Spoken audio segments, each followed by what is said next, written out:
Hello, hello, hello. Twisted Crone here. Wondering if anybody's going to come in and join me here today. This is the Canology Cannabis Crone Toke on in. Come on by. Talk about what's important to you out there in your world. Let us know how you're doing. If there's important cannabis issues that you would like to discuss or announce, if you have any announcements, that would be awesome. Come and tell us what's on your mind. Let us know what your events are. Let us know any interesting legislation you think that we should be paying attention to. Any upcoming initiatives. This is where you're gonna come and we'll talk about it and make it live. So today, what do I have? The question is, what's in your bowl? That's what I'm starting off the round with. What's in your bowl?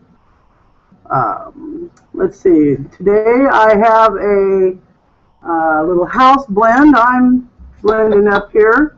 Looks like I'm just about out of my house blend. That's okay, and I'm using some Blue Dream with, I believe it's the last of a little bit of Train Wreck, but it's primarily Blue Dream. The Train Wreck really makes me a train wreck, so I tend to not partake of that too much because it tends to do me in just a little bit too hard. So I'm looking forward to anybody coming out and visiting here and letting me know what they're up to.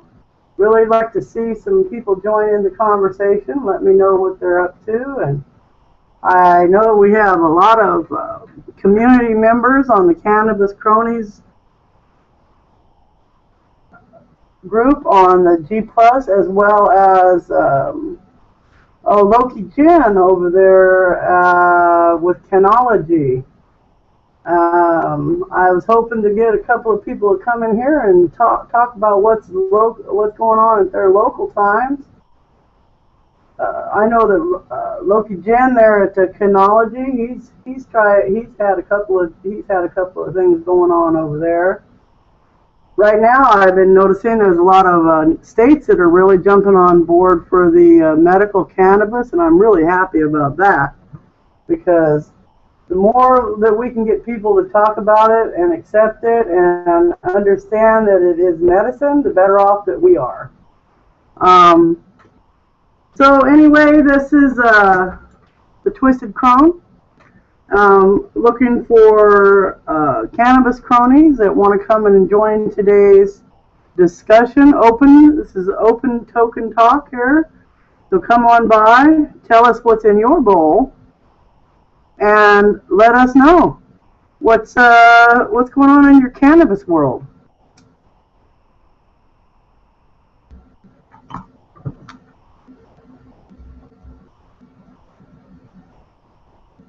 Anyway, I do like that combination there. It's very smooth, and it never chokes me up. And since I am somewhat sensitive to medical issues, I personally use a little paper filter in my pipe to just to keep some of the ash and other debris from the chamber from actually getting into the hit. And I know a couple of other people now that have also adopted this strategy of somewhat trying to filter the different types of ash and debris that comes from the smoking part of it. So if you have any little tricks of your own doing that you'd like to practice, I'd like to hear about it. I'm sure there's other cannabis users that would also like to hear about it. And one thing I know that has been coming up lately is the difference between medical cannabis and recreational cannabis, as well as there's the third factor to that, which is hemp. Hemp is something that some states are considering, I believe, just considering hemp to be legalized, or I think right now it was initially for basically an experiment to see how it goes.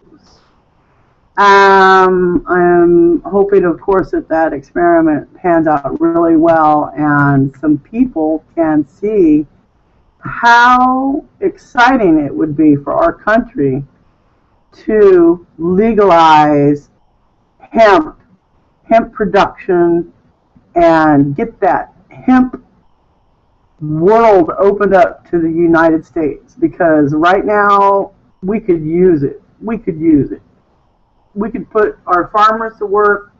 Biofuels is the primary thing that comes to my mind, and then, you're looking at not only the biofuels, but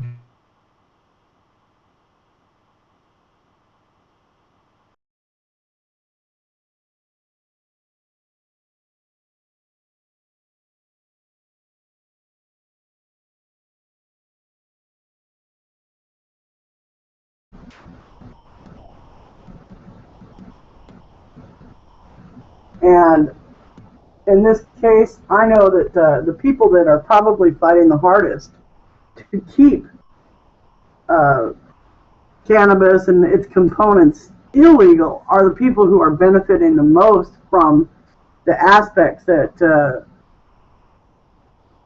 are not even the ones that are in the news.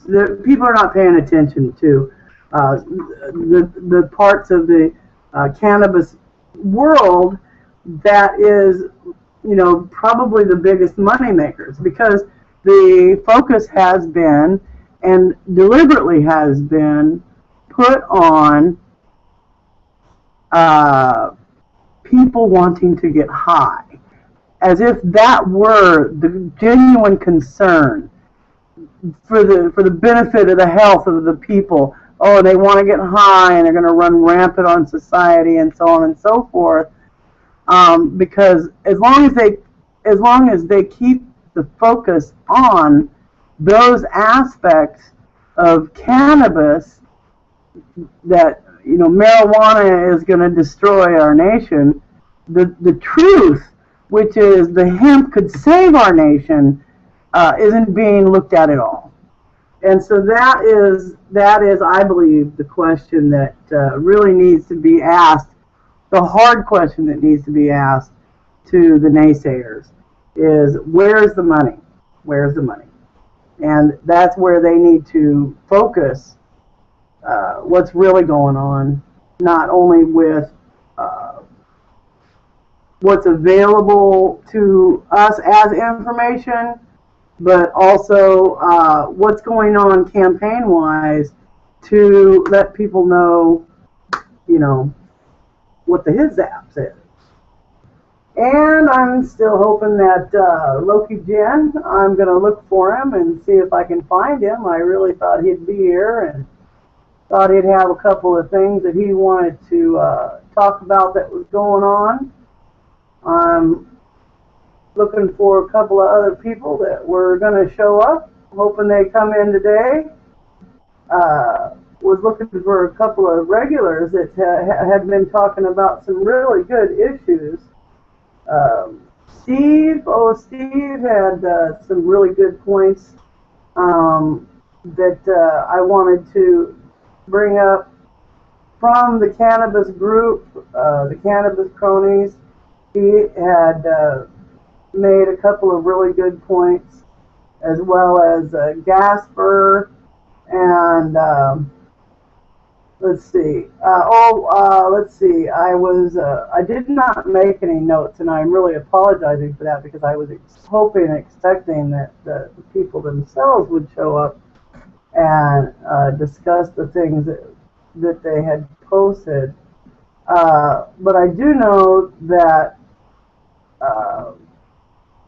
there's a lot of momentum right now in so many states that are joining the fray. And I understand that there's a lot of bad people that are pretending to have good intentions so that they can basically cash in on the green rush. And all we can do is, hopefully expose that and, let people know that most cannabis consumers are not looking to, I have my junk here, that most cannabis consumers are not looking to basically go out and commit crimes. They're not interested in anything to do with their lifestyle of committing crimes or being rowdy or thugging in the streets or whatever it is that the reputation is.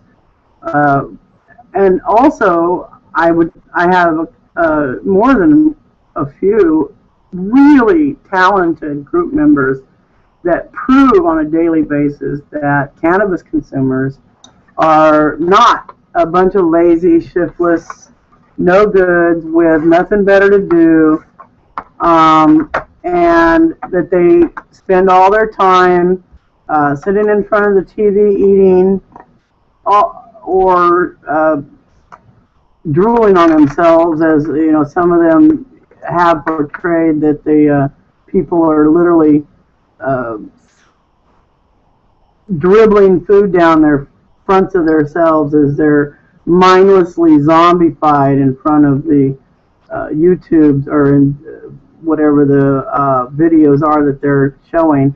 And that portrayal of cannabis consumers being a bunch of mindless bots is really the thing that I fight. That's what I try to fight, and what I'm doing is because I don't want people to think that's how that most of the cannabis consumers are. That those are the ones that you see. Those are the ones that are pointed out by the media. They're the ones that they're going to be paraded around. Just like any time that there's something happens in the news, I've noticed if it says that there was a car crash that killed several people, and even though the person admitted, oh yes, I had several drinks before getting behind the wheel, they invariably will add or imply that it was made, that, oh yes, this person was, on DUI and questionable for their marijuana use. And it doesn't even matter that the reason that they had that crash was because of the alcohol. It's going to be blamed on their cannabis use. And people know that they're doing this, and they know that they're making everybody look bad. And the problem is they want to be the exception. It's always that way, that they're going to be different. What they do is going to be different because they're going to do it better, just like the ones that never say, oh, I will never get busted because I do it differently or I do it better, so on and so forth. And people don't bother to get another point of view. They're readily acceptable of the very first eye-catching, theatrical, blown-up headline that they get. The very first one. They, oh yeah.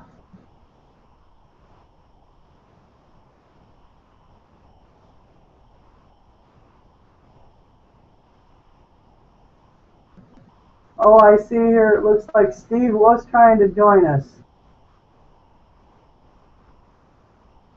Okay. Well, let me see if I can send out a specific invitation to see if we can get him in here. I'm not sure how to do that. I'm sure there's a way. And somebody could, how to send. See, now this is all new for me because this is all the trial and error of doing these things on the fly. I'm learning myself, so I have no qualm in saying I don't know what the heck I'm doing. If anybody makes it here, welcome. I kind of went step by step through what Google had intended to.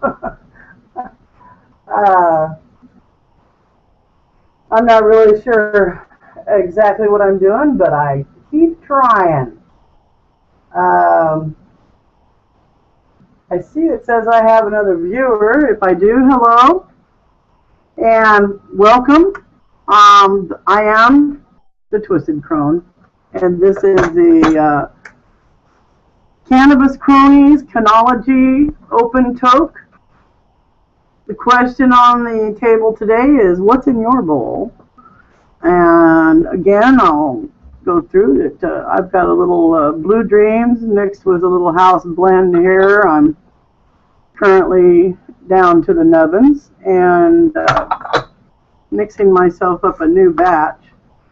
So this here was some Blue Dream little nuggets that I had in here, and I'm thinking that I have one. This is my little prize. This is my little prize stash, and this is the last of some Chem Dog that I was kind of hanging on to, and so I'm going to mix it with my Blue Dream. I have the Blue Dream and what I prefer to use, I guess, pretty much through the day. And for pain, I kind of like to mix because I get a better control over my pain issues and then also my nerve issues, which is, they're like two separate things for me. So I generally mix sativas and indicas and basically anything at will that I have. I'll try a couple of buds of this and a couple of buds of that and see how it affects me. It's like a recipe. I probably never do it the same way ever twice. So I'm hoping that there's going to be some people that come by here and Steve. Oh, I seen that Steve was trying to get on board. Hey, Steve, if you're out there, I'm still looking for you. Let's see. I'm not sure if you were able to find. I'm going to go ahead and put it in here. The link. I'm trying to put the link up for you, Steve. It won't let me. Okay. Well, don't know how I can get him here. Yep. Well, anyway, Loki, hope you're out there. Come on in.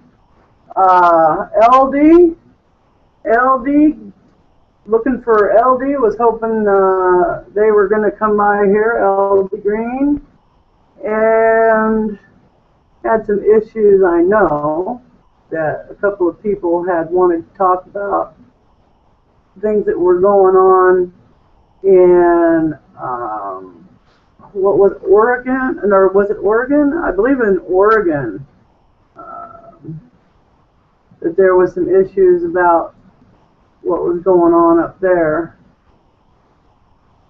Not sure who was the one that was, I'm looking on the,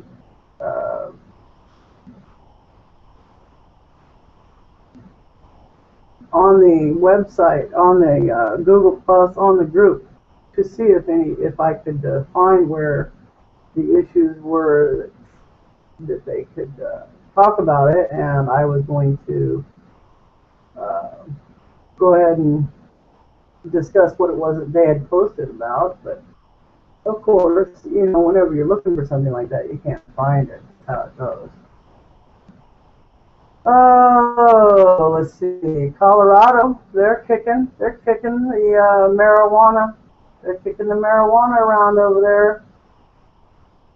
And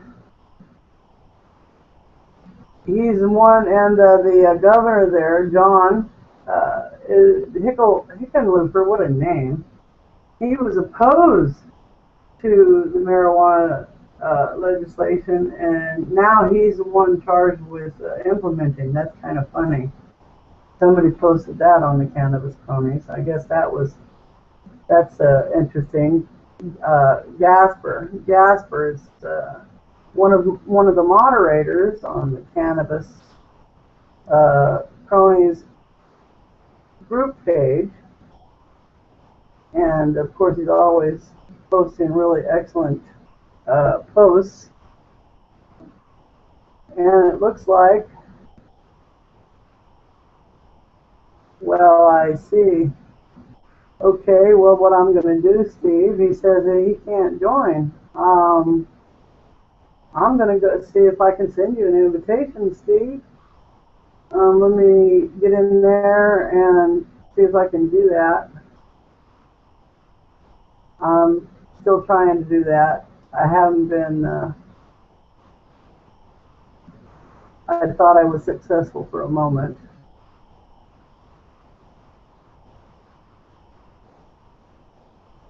Let's see. It says, there's somewhere on here, it's send an invite. I know it. Here it is, invite people. Okay, so Steve, I am looking for you right now. Here, it looks like it came up. Let me see if I can get you there. Anyway, I hope that works. Yeah, because Steve really had a couple of great issues that I was hoping he was going to come in and talk about. I like people that are on to knowing what they're talking about, because then it makes the rest of us look better. I try not to talk about too many things I don't know about, but sometimes I do. And of course, sometimes I ramble. I can't deny that.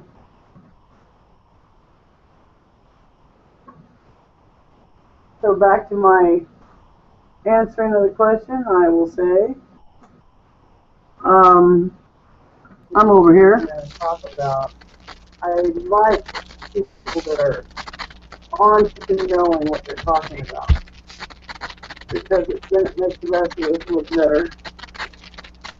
I try not to talk about too many things I don't know about, but sometimes I do. And of course, sometimes I ramble. I can't deny that.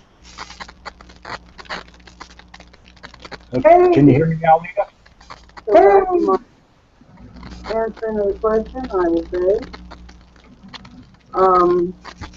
I'm over here. I hear you too! Yay! Yeah. How you doing, Steve? Good. How's it going? Not bad. Hey, we have two audios going. I have your monologue in the background, and then I don't know. Maybe turn off your speakers? Yeah, let me try that. I don't know. Or can you hear me now? Oh, okay. Okay, hold on. I got an idea. Okay. You see, I'm over here messing with my stuff. I always have problems with mine. Let me tell you, I'm notorious for problems. Okay, where'd it go? Where did it go? Can you hear me now? Can you hear me now? Well, while you're messing with the sound, I'll talk to that, and to all the mistakes and the problems that I've had, I'll talk to yours on mine. Oh, it's back. Here it says join again.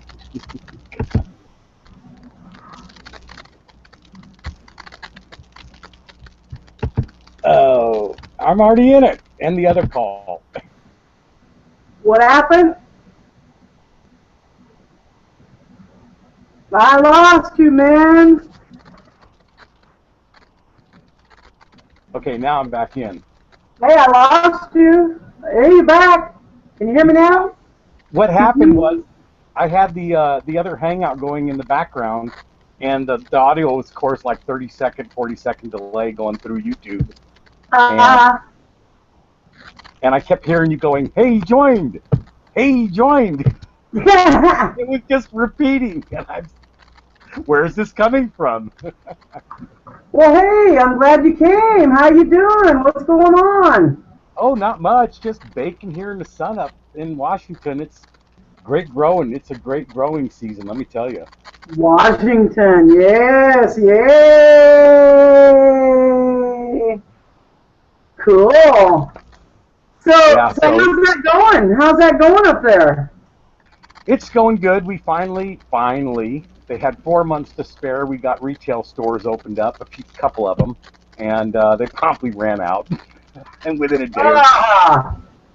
Yeah, and it's starting to sink in just how expensive this stuff is going to be, and all these other little things, and all of a sudden, we've got this new initiative we're working on to try to fix this stuff once and for all, and just my big thing is just trying to get people going on it. It's all grassroots. There's no money behind it, so trying to get people like big names out here in Washington like Elliot and John Novak and some other guys excited about this and talking about it. So, well, hey, listen, since this is recorded and it's going to be on YouTube, what you need to do is after it posts, go in the comments section and post any links to whatever it is that you want to talk about in the so make sure you make note to go in and post the links after it comes up to the Hangout on Air on YouTube. Yeah, that way we have any links that you want to throw up to the Cannabis Cronies.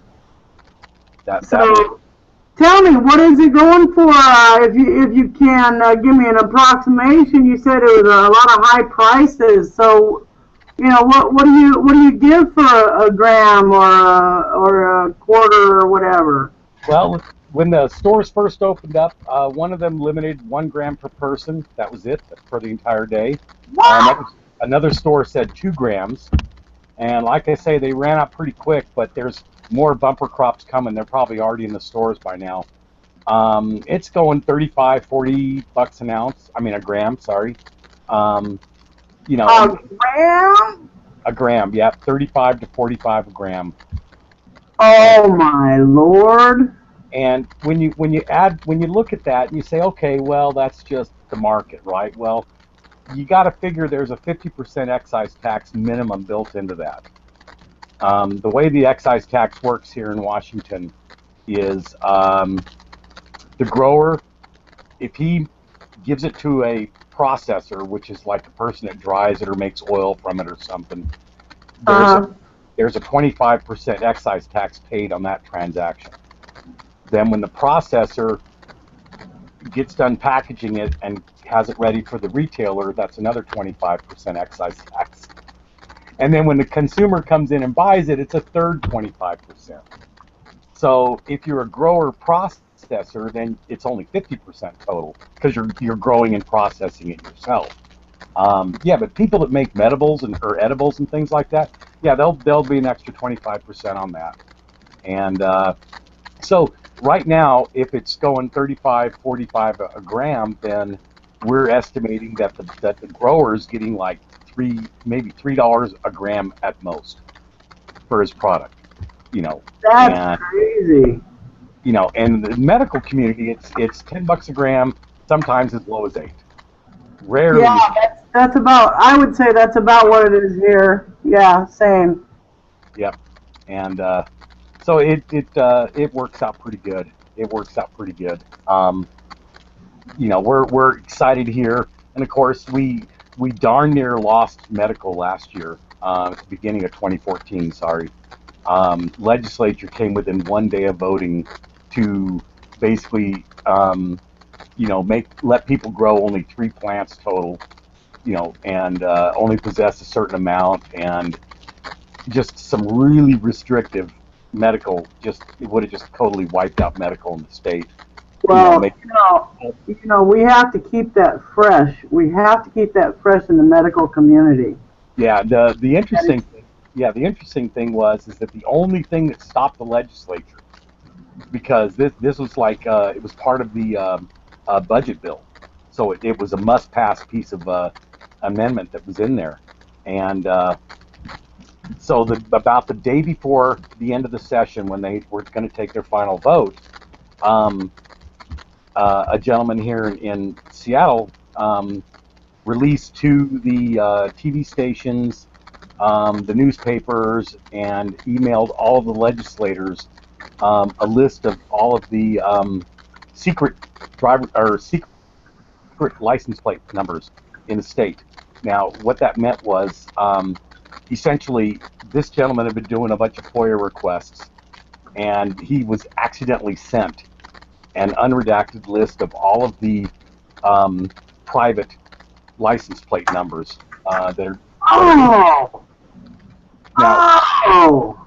we're talking all federal organizations, CIA, DEA, FBI, all undercover cops, federal, state, local. Oh my God. All their home addresses, all their private cell phone numbers, the whole. Oh, that shouldn't even be possible for that to happen, And basically, he sent it off to the legislature and all the newspapers and said, this is why we don't want to register. And the legislature didn't even bring it up the last day of the session. Wow. And that's the only thing that saved us. So everybody in the state is going crazy, going, we got to save medical. We got to save medical. Well, we did them one better. We came up with an initiative that gives everybody over 21 in the state the same rights as medical. 15 plants, 24 ounces, no registries, no licenses, no fees, no nothing. You just grow corn in your backyard, you grow pot in your backyard. That's the way it is. And so that's this initiative. It's so bulletproof, it basically makes dispensaries legal now, because you're allowed to transfer not-for-profit between your friends or between acquaintances. Yeah, that's a key. That's a key thing right there, especially for co-op. In the 502 implementation, a lot of people don't realize this, but according to the law here in Washington now, if my say a girlfriend or a friend comes over to my house and I share a bowl with them or pass them a joint, that's a felony. Passing a joint is a felony. Possessing an ounce Can and you smoking believe it that? is not. Yeah. That's crazy. That's why and it's been 2 years we've been working on trying to get this fixed. So hopefully we'll get something going. I'm hoping to get the word out so when HempFest hits in August, everybody's aware of it, and we just get thousands and thousands of signatures. Yeah. And what I think the smart thing we did this time is we didn't try to make an initiative to the people, because you have a very limited time frame. You have like till the end of August to get. They're very strict. Well, it's kind of like it's almost like they want to trick you with those things. They're very tight. They have a very tight frame. And so what we did was we did what's called an initiative to the legislature. And the way that works in Washington is if we get enough signatures to qualify, meaning basically if we get enough signatures to get it on the ballot, is the basic number you have to do. Then we submit that to the legislature. If we come up short, we submit it to the legislature anyway on the first day of the session, which is like January 7th, I think. The beauty of an initiative to legislatures, you can gather signatures up till December 31st of 2014. Then it's delivered to the legislature in their... Until when? Till the end of this year. So all the way up to December 31st. So you have till the very end of the year to gather signatures.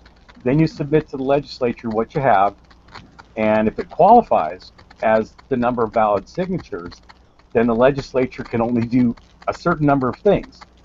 They can pass it the way it is.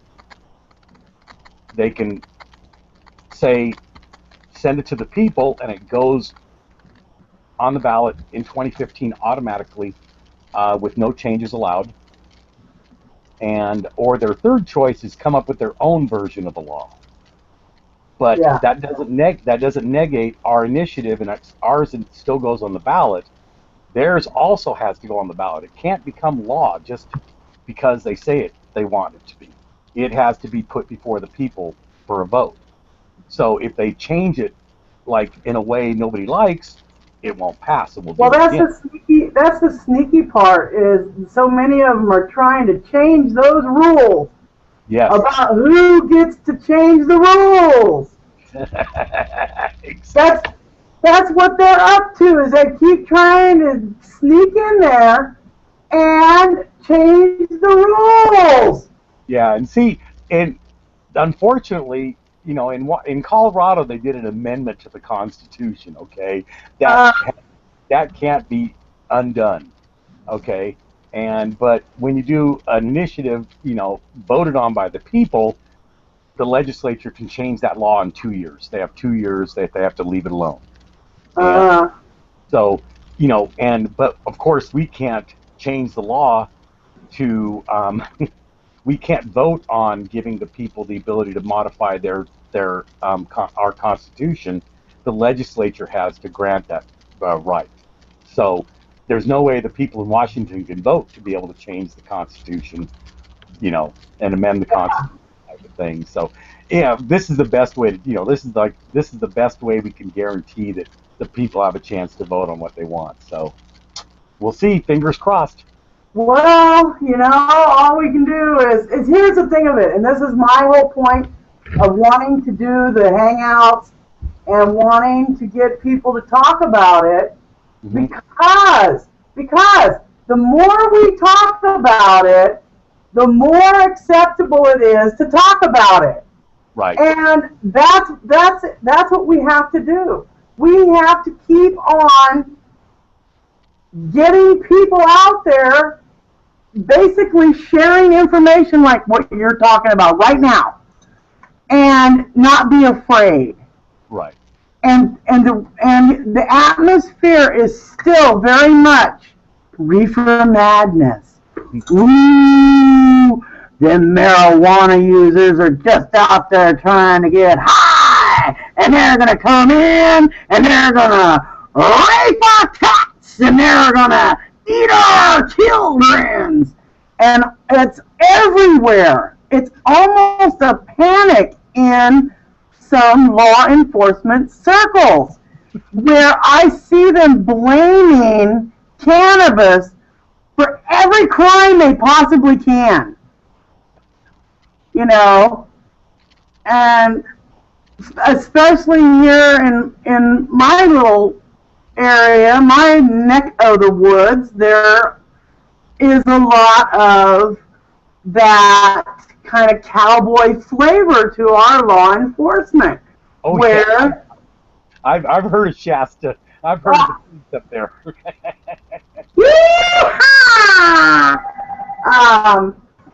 So, I can attest to, I'm so sorry, I got a ringing phone.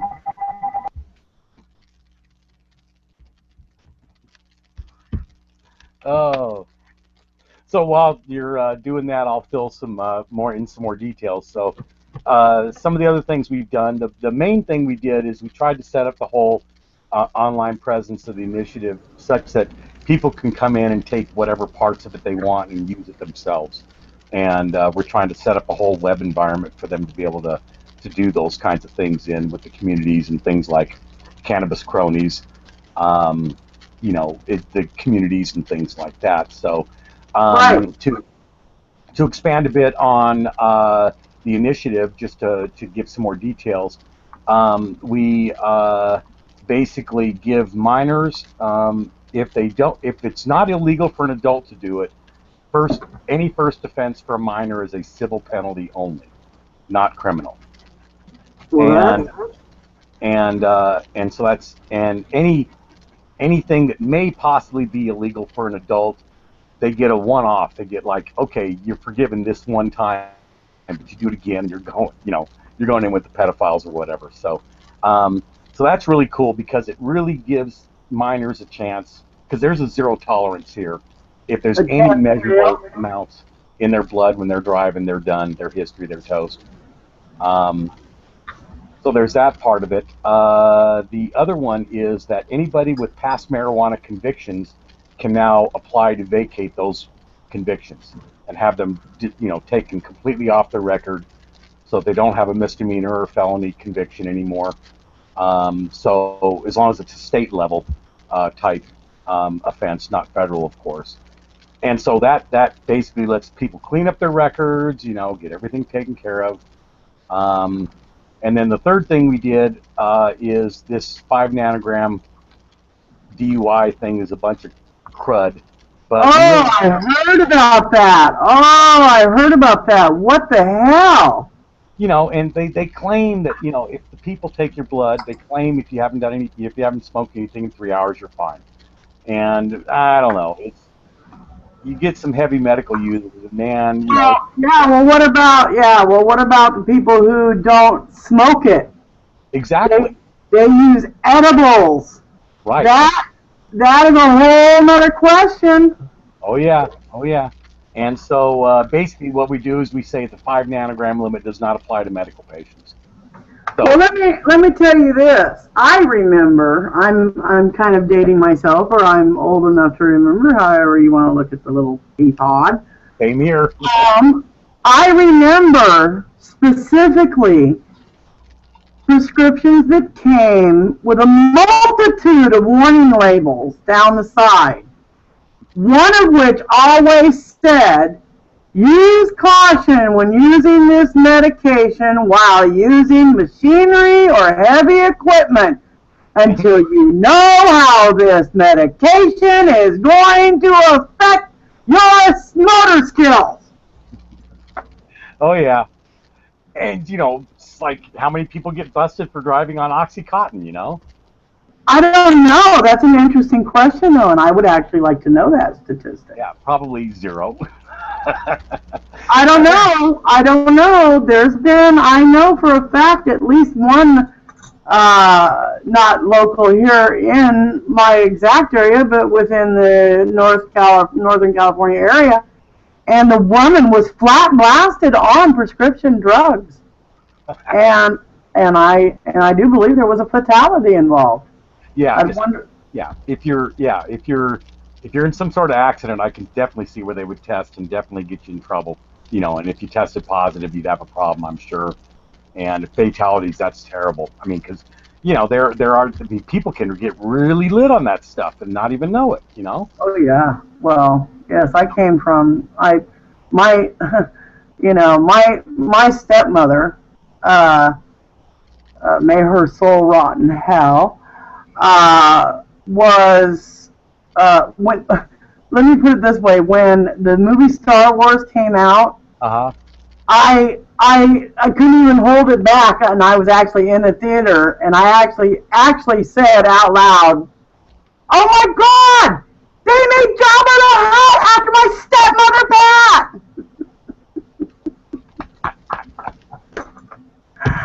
Because that was my stepmother, and she was a prescription junkie to the max. She had several doctors that she would go to from one to the other. Yep. God. And she had surgeries. She was a hypochondriac. I mean, the whole 9 yards. So believe me, I know all about that whole, and because of that, I think was probably how and why I recognized that happening to me when I got hurt. Because in 2006 I broke my neck, and they brought me back. I had 3 vertebrae removed and cleaned up, and a titanium rod shoved in there, and so they brought me back from being paralyzed. But I have some spinal cord damage that leaves me with uncontrollable muscle seizures, as well as never-ending nerve firings. It's called arachnoiditis, and it's like 24 hours a day. That nerve firing never stops. It's constantly firing. Every move I make, it fires. Every bump, every chill, my clothes rubbing me the wrong way. No matter what it is, I have that constant firing, and then that firing will randomly, in association with my exertion, will cause then the uncontrollable muscle spasms that just rock me to no end. It's horrific. It's a myoclonic, dystonic, storm, and it's horrible. And but the drugs and the pills, the handful of pills I was on, they were killing me. The pills were killing me. Yep. Even though my diagnosis wasn't fatal, I was having liver problems, gastrointestinal problems, sleeping disorders, you name it. And now with the cannabis, which I use both, I smoke it and I also use edibles. I don't take over half of those prescriptions anymore. Wow.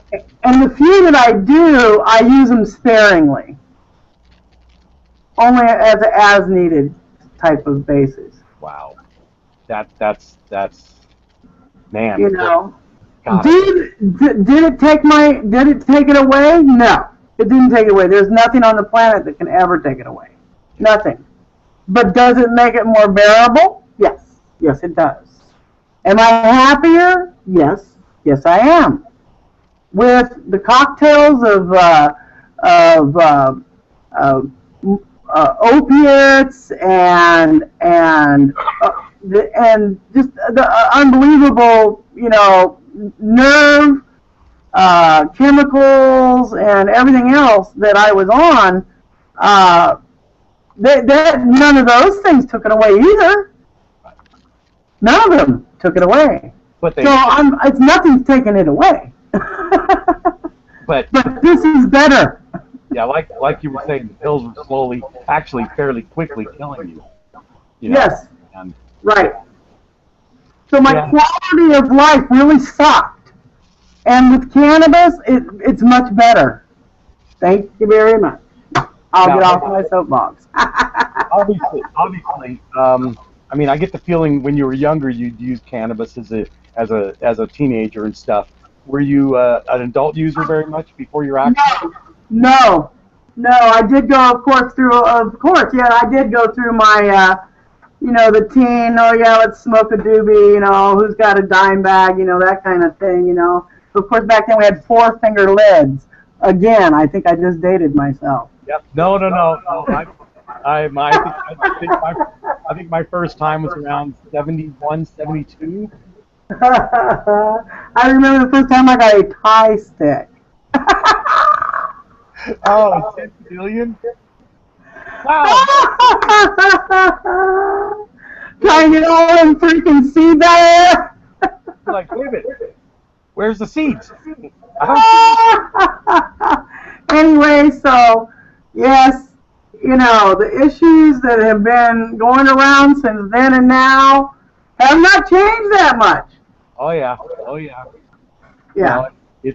And with me, like say, I think it was about at 26 or so, 27, married, I finally decided, time to quit smoking. Yeah, I think probably around the same age, probably like maybe even younger, maybe even 23 or something. I pretty much didn't have the desire to spend what money I had to buy weed. It was just an inconvenience more than anything else. Right. Oh man. Okay, so when you mentioned back your experience with pills, mine was kind of a different one. I was raised kind of knowing the inside of the system from the ground up, because my mom, when I was in junior high and high school, my mom was a sales rep for SmithKline and French. Uh-huh. So she had medicine cabinets of everything that was non, how should we say, non-psychoactive. There we go. Yeah. But I mean, I used to go into the PDR and look up every pill I could find, saying, okay, what does it do? Is this going to get me high? So I got a pretty good understanding, and then I saw what she had seen, how bad the drug industry was getting in the late 70s, and that's about when she left, SmithKline. But here's a lady executive in a room full of gentlemen, all of them smoking, just ashtrays overfilling for some meeting they got going on. And yeah, she was quite the character. She was the one that said, why don't you just bring your friends over and put a towel underneath the door and open the windows, because I don't want you guys going out there and getting busted. So my pad became the nightly smoke out, and that was kind of cool. And but yeah, she was quite an education in pharmacology back then. Yeah. Especially when I discovered that one of the very, very, very old pill bottles she had up on her collector's item shelf was not just a label with something inside, pills inside of it. It was real. And the label said, 100 milligrams of amphetamine sulfate. And it was one of those brown bottles with the kind of off-white label. What? We're talking from like the 40s and 50s. Wow. And, just right there, as big as day on the label. Big old capsules about the size of a, big vitamin C pill, 100 milligrams of amphetamine sulfate. And all those years it was sitting there, and I never knew it. Oh, my God. Wow. And I'm like... So you said you gave up the cannabis in your 20-somethings, and then what brought you back? Pretty much, I decided I'd become quite the drinker by the time I moved up to Washington. And I decided that, I needed to change something. And so I took a month off of drinking. And then I said, okay, you got a month off of drinking. Let's take that, medical cannabis you got down in California for 100 years that you packed 7 layers deep in computer equipment. And I spent an hour unpacking everything, digging out boxes within boxes, the whole Chinese kind of disappearing doll trick, and dug it out and decided to light it up. And that was 2008. And essentially I remember going, wow, this is really, really, really cool. And the next thing I know, it was morning, and I completely cleaned my garage. And I went, okay, this is a lot better than drinking beer. Wow. Well, hey. Then I discovered medical cannabis, and I was like, oh my God. Okay. Another world. Oh yeah. Once I started researching it, I was hooked. And of course, unfortunately, by then, both my parents had died of cancer before I knew of it. And so I kind of, that was a little bit of regret might have crept up in some of the woulda, coulda, shoulda. A whole lot of regret. Yeah, that woulda, shoulda, coulda is a bitch. And I could have. I don't know. It's just one of those things. You're going, damn. So I try everybody I talk to, gets the lecture, and of course, it doesn't help that my daughter's a registered nurse. Okay. Oh. Yeah, you can't talk. It's illegal for me to talk to you about this. Okay. I know nothing. I see nothing. Yeah, in private we have some discussions when the kids are in bed, but I'll talk to that. Yeah, in public, it's subject we can't talk about, and which is cool. I mean, that's I can understand that, and I totally respect her for it. But pretty soon here, I'm gonna I'm on the computer advisory council for the college here, community college here in town, and I'm gonna ask permission to see if I can get make a presentation on cannabis to the nursing school advisory council, and so, I mean, because my doc and I talk about it all the time, and he's like, well, that was a flawed study back in '76 on the cancer thing, and I'm going, okay, well, yeah, Let's get new information, yeah. But hey, let's get some new information out there, absolutely. And hey, listen, I don't want to cut you off, but I got to cut off the time's coming up here. Yeah, it is. Yes, it is. Yes, it is. So, hey, thanks for coming by. Honest to God, you're my only visitor. I would have been talking the whole time by myself. Yeah, I might have been able to do it. I don't know, but hell, I don't really want to try to find out, man. I want to make this more a little more exciting than whatever I'm blathering about. Oh yeah, indeed. God, this will be good. All righty, so I will see you. Let's do this again. I see Loki messaged me.